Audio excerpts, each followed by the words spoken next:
नमस्कार दोस्तों, 8th central पे कमीशन को लेके एक नया अपडेट आया है। 8th सेंट्रल पे कमीशन ने अपने ऑफिशियल वेबसाइट पे अपने सारे स्टेक होल्डर से उनके रिप्रेजेंटेशन और उनके इनपुट्स मांगे हैं।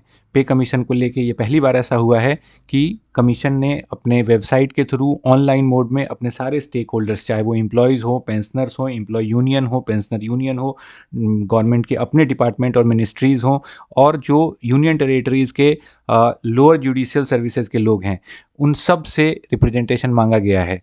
आप देख सकते हैं अपने स्क्रीन पे 8 सेंट्रल पे कमीशन की वेबसाइट पे नीचे स्क्रॉल करने पे ये 5 मार्च 2026 को ये नया अपडेट डाला गया है। अगर हम इस लिंक पे क्लिक करें तो इस पे एक नया पेज खुल के आता है जिस पे इसकी डिटेल दी गई है, जिसमें ये कहा गया है कि 8th पे कमीशन सारे एम्प्लॉयज़ से और एम्प्लॉय यूनियन से, एसोसिएशन से उनके रिप्रेजेंटेशन और मेमोरेंडम इनवाइट कर रही है।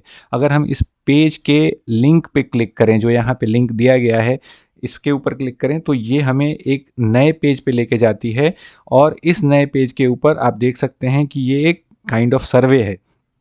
यहाँ पे थोड़ा सा ब्रीफ डिटेल दिया गया है कि 8th सेंट्रल पे कमीशन अपने सारे स्टेक होल्डर से उनके रिप्रेजेंटेशन मेमोरेंडम इनवाइट कर रही है, और वो सारे लोग इस वेबसाइट के थ्रू अपना रिप्रेजेंटेशन दे सकते हैं। ब्रॉडली आप स्क्रीन पे देख सकते हैं कौन कौन से लोग इसमें पार्टिसिपेट कर सकते हैं। तो आप जो first group of stakeholders हैं वो हैं इंडिविजुअल एम्प्लॉयज़ एंड पेंशनर्स, उसके बाद association and union of serving employee and pensioners के अलावा गवर्नमेंट के जो अपने मिनिस्ट्रीज डिपार्टमेंट हैं वो भी इसमें अपना रिप्रेजेंटेशन डाल सकते हैं। हालांकि इनका लिंक अभी एक्टिवेट नहीं हुआ है, वो भी अभी एक्टिवेट हो जाएगा। जो fourth category of stakeholders इसमें दिखाया गया है वो है officer and employee of court and judicial officers of subordinate court in union territories. Union territories भी सेंट्रल गवर्नमेंट के अंदर ही आता है, तो उनके जो जुडिशियल ऑफिसर्स हैं सबऑर्डिनेट कोर्ट के, उनसे भी रिप्रेजेंटेशन मांगा गया है। ये ऑनलाइन रिप्रेजेंटेशन जो सारे स्टेक होल्डर्स हैं वो 5 मार्च 2026 से लेके 30 अप्रैल 2026 तक दे सकते हैं। तो अगर हम इंडिविजुअल एम्प्लॉयज़ और पेंशनर्स की बात करें, इस सेक्शन पे अगर हम क्लिक करते हैं तो ये हमें एक दूसरे पेज पे लेके जाता है। आपको सबसे पहले लॉगिन करना पड़ता है। लॉगिन पेज अभी नहीं आ रहा है क्योंकि मैंने ऑलरेडी लॉगिन कर रखा है, तो वो लॉगिन पेज ही ओपन हुआ है।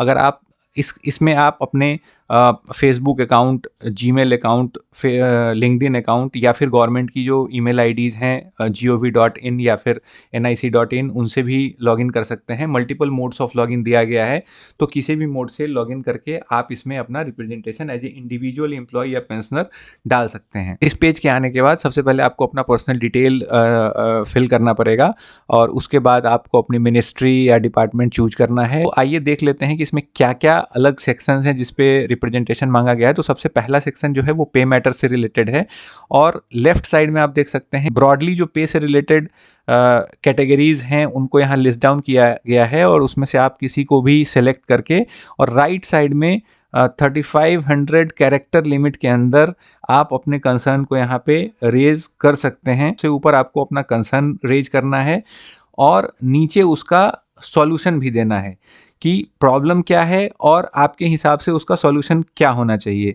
तो ये एक बहुत अच्छी पहल है पे कमीशन की कह लें या सरकार की कह लें, जिसके थ्रू वो अपने एम्प्लॉयज़ के कंसर्न या व्यूज़ को जानना चाह रही है।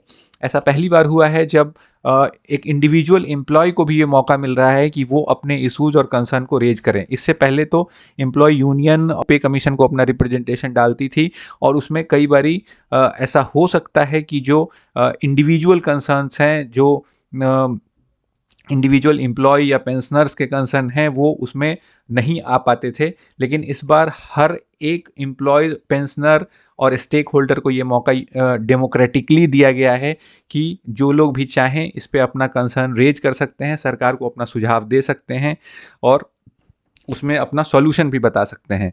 तो नेक्स्ट कैटेगरी अगर हम देखें तो अलाउंसेज की है। जैसे जितने भी टाइप के अलाउंसेज मिलते हैं उनको यहाँ लेफ्ट साइड में लिस्ट डाउन किया गया है, और राइट साइड में उससे रिलेटेड अपना कंसर्न और उस कंसर्न के लिए जो सॉल्यूशन है वो आप डाल सकते हैं। थर्ड सेक्शन है एडवांस से रिलेटेड।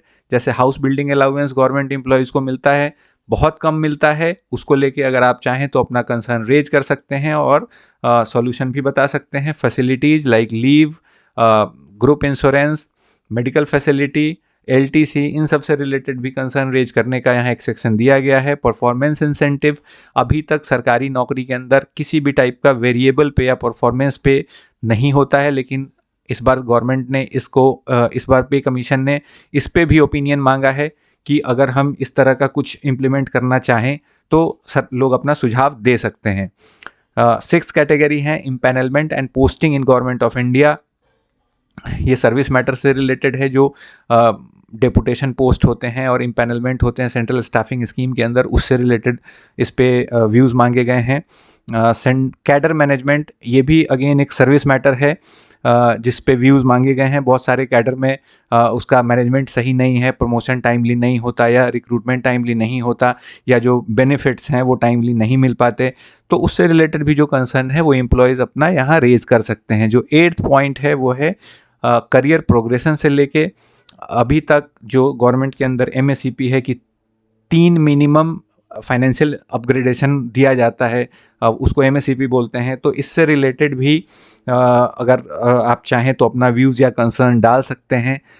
लास्ट सेक्शन जो है वो है रिटायरमेंट बेनिफिट का, जिसके अंदर death cum retirement gratuity, OROP मतलब 1 rank 1 pension, leave salary, encashment, pension commutation, इन सब मुद्दों से रिलेटेड अगर कोई कंसर्न है और कोई अपना इनपुट देना चाहते हैं पे कमीशन को, तो वो इस वेबसाइट के थ्रू दे सकते हैं। सपोर्टिंग डॉक्यूमेंट अगर आप अपने सुझाव को लेके डालना चाहते हैं तो वो भी यहाँ अपलोड कर सकते हैं और फाइनली इसको आप सबमिट कर सकते हैं।